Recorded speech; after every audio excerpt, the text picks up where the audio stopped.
อายสิฟ้าไปใส่ขึ้นมาลินน้ำนองก่อนอ๋อกินน้ำก่อนน้องเฮ็ดหยังสู้กินล่ะมื้อนี้บ่มีแต่ว่า จำแจวเนาะไปพี่น้องพอดีว่าบ่าวไทยบ้านนอกว่าสิออกเดินทางไปเมืองตะโอยเนาะแล้วก็มีผู้สาวเอิ้นขึ้นมาลินน้ำเพิ่นว่าให้มากินข้าวกินน้ำก่อนถามเพิ่นว่าได้หยังสู้กินเพิ่นสิตำแจ่วสู้กินมื้อนี้โอ้ตำแจ่วก็กินแต่ว่าผู้สาวเอิ้นเนาะเอามาเฮือนน้องเธอได้ต้องกินเหล้าบ่แม่ถ้าบ่กินบ่ได้แม่นบ่ได้เพราะว่าเป็นหีบเป็นคองเป็นหีบเป็นคองโอ้ถ้าบ่กินแม่นบ่ได้เนาะบ่ให้ลูกยับใกล้ๆแน่ลูกยังโชดลูกสาวพ่อยังโสดบ่ยังโชดโอ้ให้มานั่งใกล้ๆโอ้คือความหมายเพิ่นว่าให้มานั่งใกล้ๆกับลูกสาวเพิ่นแน่ลูกสาวเพิ่นก็ยังโสดประมาณนี้นะทุกคนโอ้บ่กล้านั่งดอกอย่างลูกสาวพ่อบ่มักนั่นแหละมักนะมักบ่โดยโอ้ยยันได้เป็นแต่ลูกเคยป้อมนั่นแหละยันลูกท่านบ่มักโอ้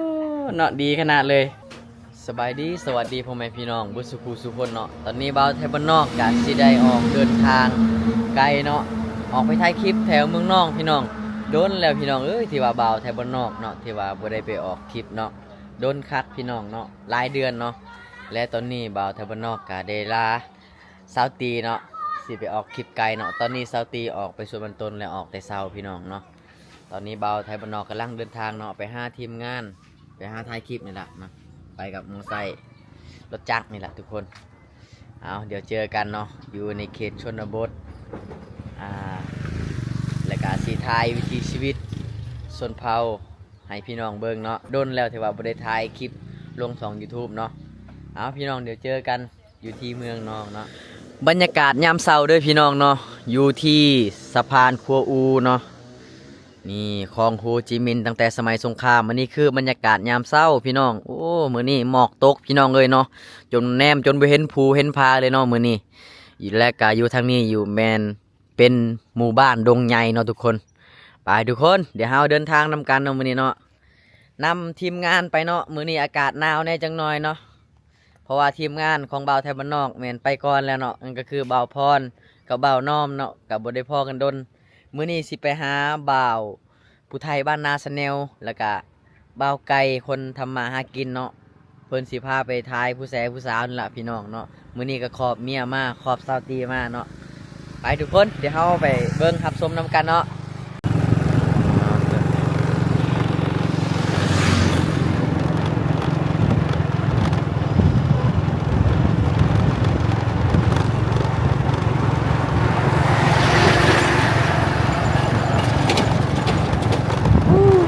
ฝุ่นโลด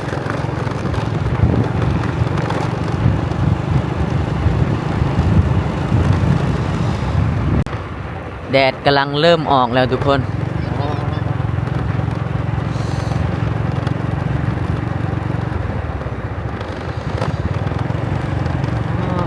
อากาศดีครับมื้อนี้เนาะ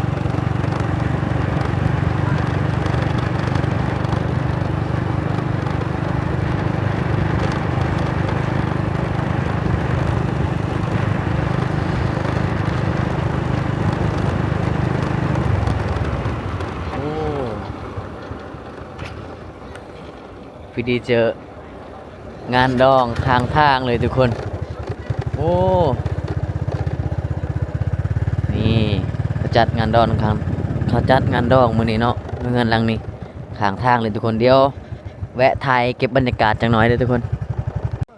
เอาทุกคนพอดีว่าบ่าวไทยบ้านนอกเนาะว่าสิออกเดินทางไปเมืองนอกเนาะแต่ระหว่างทางในมื้อนี้ก็ได้พ่อกับงานดองเนาะเพิ่นกำลังจัดงานดองพี่น้องนี่เนาะอันนี้เพิ่นเตรียมจัดงานโอ้อันนี้ก็คือกำลังประกอบเครื่องเสียงเนาะประมาณนี้เลยทุกคนสงสัยมื้อนี้มันคักม่วนคักแหละเบิ่งเนาะแล้วก็มีอันคืองานดองนี่เนาะอยู่ในเขตชนบทนี่คือขาดบ่ได้เนาะเขาเจ้าลินน้ำเต้าปูปลานี่พี่น้องมีเลยเนาะแต่เศร้าเลยเบิ่งมีจักบอล1 2 3 4เนาะ5มี5บอลเนาะมื้อนี้เบิ่งเฮามาเบิ่งเครื่องเสียงนำกันเนาะเครื่องเสียงในมื้อนี้ก็ประมาณ6 หน่วยพุ่นน่ะทุกคนคักขนาดเลยเนาะมื้อนี้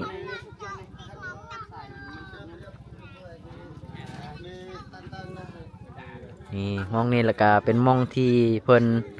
ฮับแขกเนาะก็สิประมาณนี้แหละทุกคนเพิ่นฮับแขกเนาะเพิ่นเตรียมไว้แล้วน้ำบอกน้ำหวานเนาะแล้วก็แนวม่วนเนาะเห็นว่าพี่น้องมีครบเลย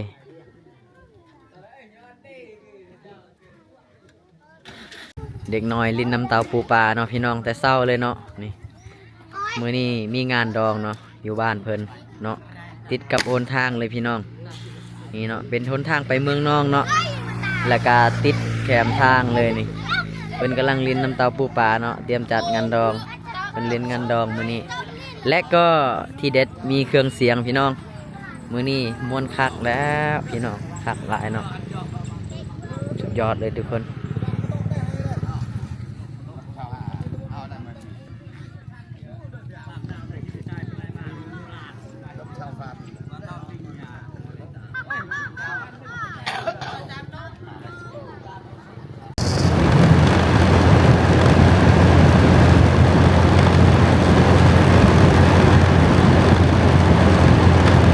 ผู้สาวเด้อทุกคนบัวละยางไปใส่เสร็จจะได้เลยกระโมดเลย เต้กระโมดกัดทะลุ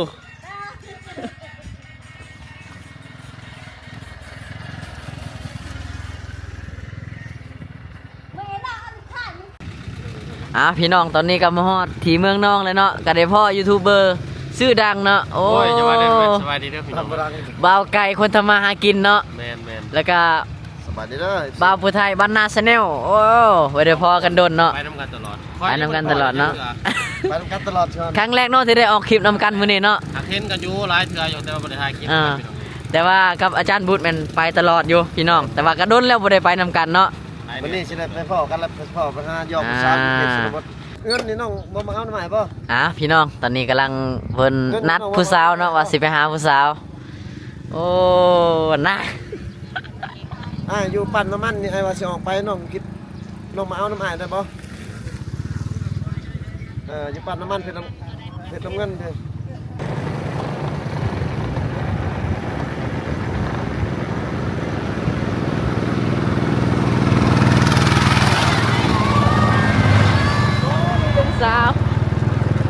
เดี๋ยวบ่าวไทยบ้านนอกพาพี่น้องแวะมาเบิ่งเนาะ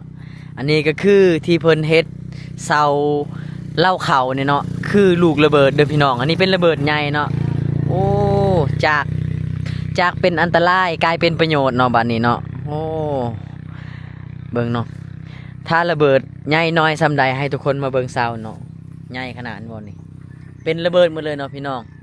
เพิ่นพาเครื่องแล้วก็เฮ็ดเสาเฮือนเนาะประมาณนี้เนาะเด้อขอไม่ได้บอก อันนี้ยังบ่มีบินติมีแต่ว่าไม่ได้รวมเอาน้องสาวจะไปใส่เอาผัวเอาผัวแล้วคือบ่บอกอ้ายเหรอสิไปงานนำสิไปภูแคนนำเดี๋ยวหอนมือดองอีกจริงบอกเขาจะจัดงานดองอีกโอ้อีกโดนบ่ยังวันเสาร์วันอาทิตย์นี่แหละวันเสาร์วันอาทิตย์นี่บ่อาทิตย์หน้าโอ้บ่ได้เห็นกันรายเดือนเนาะเบิ่งแล้วงามขึ้นกว่าเก่าเด้พี่น้องเนาะแม่สาวจอยคนเดิมตินี่คือเก่าแหละคือเก่าเนาะเจ้าได้มื้อได้สิเอาผัวน่ะบ่ค่อยบ่มียังบ่มีบ่เจ้าเลือกหลายเนาะบ่ได้เลือกแต่บ่มีคนมักบ่มีคนมักอันนี้เว้าแท้เนาะเว้าแท้ถ้ามีก็สิเอาคือกันแต่ว่าบ่มีเอาผู้เอาถ้าผู้ใดเห็นคลิปนี้เนาะก็ทักไปหาเราด่วนเด้อล่ะว่าพร้อมอยากมีคู่อยากมีคู่สร้างคู่ซาแล้วอ่ะเนาะแม่เอายิ้มได้จากบาทไทยหุบ1 2 3อันอีก1 2 3บายดีพ่อเฒ่าโอ้บ่ได้พอกันดนเนาะดนแล้วเอาคือซื้อน้ำบอกน้ำหวานซื้อเบียร์ซื้อหยังลายแถมมื้อนี้เฮ็ดหยังนี่จะเฮ็ดดองเฮ็ดดองบ่ได้ล่ะดองอีอ้อยแหละดองลูกสาวบ่แม่โอ้ยอกหักแล้วบาดนี้อกหักแล้วลูกสาวเพิ่นเอาผัวแล้วบาดนี้เนาะแม่นโอ้สิจัดดองมื้อใดนี่ฮักก็ฮู้ได้นี่ประมาณวันที่24นั่นแหละโอ้วันที่24แม่เดือนนี้บ่เดือนนี้แหละโ โอ้วันที่24เดือนนี้ก็ใกล้เลยเด้พี่น้อง ไก่แล้วนี่ก็เกี่ยมเครื่องข้องแล้ว ผู้เอ้ยหรือผู้น้องเอาพัวน่ะ ผู้น้อง สาวอ้อยเนาะ สาวอ้อย โอ้เอาพัวอยู่บ้านอะไรกัน เมืองโต้ย เมืองโต้ยผู้โอ้ไก่เนาะ บ้านตำลี บ้าน ขว บ้านตำลีขาว แม่น อ่าแล้วพี่น้องบัดนี้บ่มีสิทธิ์ได้เป็นลูกเคยพอแล้วลูกสาวเพิ่นยัง ผู้หนึงเด้ ยังผู้หนึงบ่โอ้เอาสั่นจงไว้ให้เฮานี่เด้อผู้หนึงเด้อ บ่มีไผมักยังผู้หนึงอยู่ โอเคสั่นโอ้ยังผู้หนึงอยู่หั่นว่าลูกสาวเพิ่นเอาผัวแล้วผู้หนึงยังผู้หนึงเนาะ เออ นี่เพิ่นกะเกียมซื้อเบียร์ซื้อเหล้าไว้เนาะ เนาะเออนำนี่ก็ผู้ประกอบช่วย โอ้หมู่ประกอบช่วยบ่ คนเวียดเด้ โอ้ น้ำจิตน้ำใจเล็กๆน้อยๆครับมันประกอบเมียน โดยอีพ่อเฮ็ดบัตรเซิร์นบ่ บ่บัดชวนนั่นแหล้วแต่บัดชวนเอา บัตรชวนคือบ่ไม่บอกเล่านี่บ่อาจารย์ เขาเล่านี่แหละ บอกเล่านี่เนาะ แม่น อ๋อโดย แต่พี่น้องลายดิ พี่น้องลายเนาะ ลายลิบ พี่น้อง เดี๋ยว ลูกก็ลาย อืม ยูทูบเบอร์ก็มาลายเด้อ มาได้พอเท่าพอเลย โอ้ถ้าพ่อเฒ่าบ่ได้บอกบ่ได้มาแล้ว โอ้ยไผบ่บอก ถ้าบ่ได้บอกบ่ได้มาไหน บ่กล้าไปแล้วเนาะแทบอกหักนี่ เว้าหยอกเพิ่นเนาะพี่น้อง คือสาวอ้อยสาวจอยเนาะก็คือสาวอ้อยเนาะเป็นคนเอาผัวเนาะทุกคนเนาะแล้วก็ตอนนี้ยังผู้เอื้อยเนาะยังบ่ทันเอาเนาะแล้วมื้อนี้เพิ่นก็เกียมงานก็เกียมซื้อเบียร์ซื้อเหล้าซื้อหยังนี่ละเกียมจัดงานพี่น้องประมาณวันที่24เพิ่นว่าเนาะนี่เนาะยูทูบเบอร์ร่วมตัวเนาะโอ้มี4ซองเนาะมี4ซองเนาะอยู่นำกันตอนนี้พอนอนน่ะ5ซองบ่5ซอง ต้องเจ้าครับ เบาไก่เบาผู้ไทยเบานอมคนเดิมเนาะแล้วก็เบาพรโอ้ย นอนอยู่นะ รวมกันยูทูบเบอร์เนาะ กิน คน ไก่ เดิม บ่ มานอนพามวน อ๋อนอมมามวนเนาะโอ้แม่น สปา บ่ได้พอกันดนเนาะโอ้ยคักเลย มีแต่ยูทูบเบอร์ นอนหน้านี่ได้บ่ ไอายสิพาไปใส่ขึ้นมาลินน้ำนองก่อน โอ้ ข้าวกินน้ำก่อน น้องเฮ็ดหยังสู้กินล่ะมื้อนี้ บ่มีแต่ว่า จำแจว จำแจวเนาะไปพี่น้องพอดีว่าบ่าวไทยบ้านนอกว่าสิออกเดินทางไปเมืองตะโอยเนาะแล้วก็มีผู้สาวเอิ้นขึ้นมาลิ้นน้ำเพิ่นว่าให้มากินข้าวกินน้ำก่อนถามเพิ่นว่าได้หยังสุกินเพิ่นสิตำแจวสุกินมื้อนี้โอ้ตำแจวก็กินแต่ว่าผู้สาวเอิ้นเนาะโอ้ผู้งามเลยสาวจอยบ่ได้ไปโดนดิสาวจอยเอ้ยเนาะข้าวเวียกข้างานก็เลยบ่ได้ไปเนาะ แม่นบ่ แม่นั่นแหละปลูกมันคือการอายกะโอ้น้องสาวเพิ่นเอาผัวปะแล้วเนาะ แม่น อ๋อนี่โอ้งามกว่าเก่าเลย ขี้ บ่มารอบนี้รู้สึกว่างามกว่าเก่าเลยเนาะ บ่มีบาทอีก เป็นหยังถึกหยังน่ะผู้สาวผู้บ่าวกัดบ่ บ่ถึกไหม ถึกไม้ไปขุดมัน โดย ไม้แทง โดย อ๋อสบายดีเด้อแม่เฒ่าเด้อโอ้ลูกสาวเอาผัวมาบอกเขาเลยเนาะ แล้วแหละแม่เฒ่าบ่บอกซ้ำว่าลูกสาวเอาผัวก็ได้ว่าสิไปกินต้มไก่นำมาเด้อน้องว่างติมื้อนี้บ่ได้ไปใส่ติ บ่มื้อนี้ว่าบ่ได้ไปใส่เพราะว่าสิแลนเวียก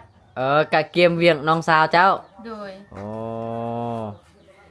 โอ้ยังคนเดียวเนาะลูกสาวเนาะวันนี้เนาะพ่อเฒ่าเนาะ อย่างคนเดียวนี่แหละ โอ้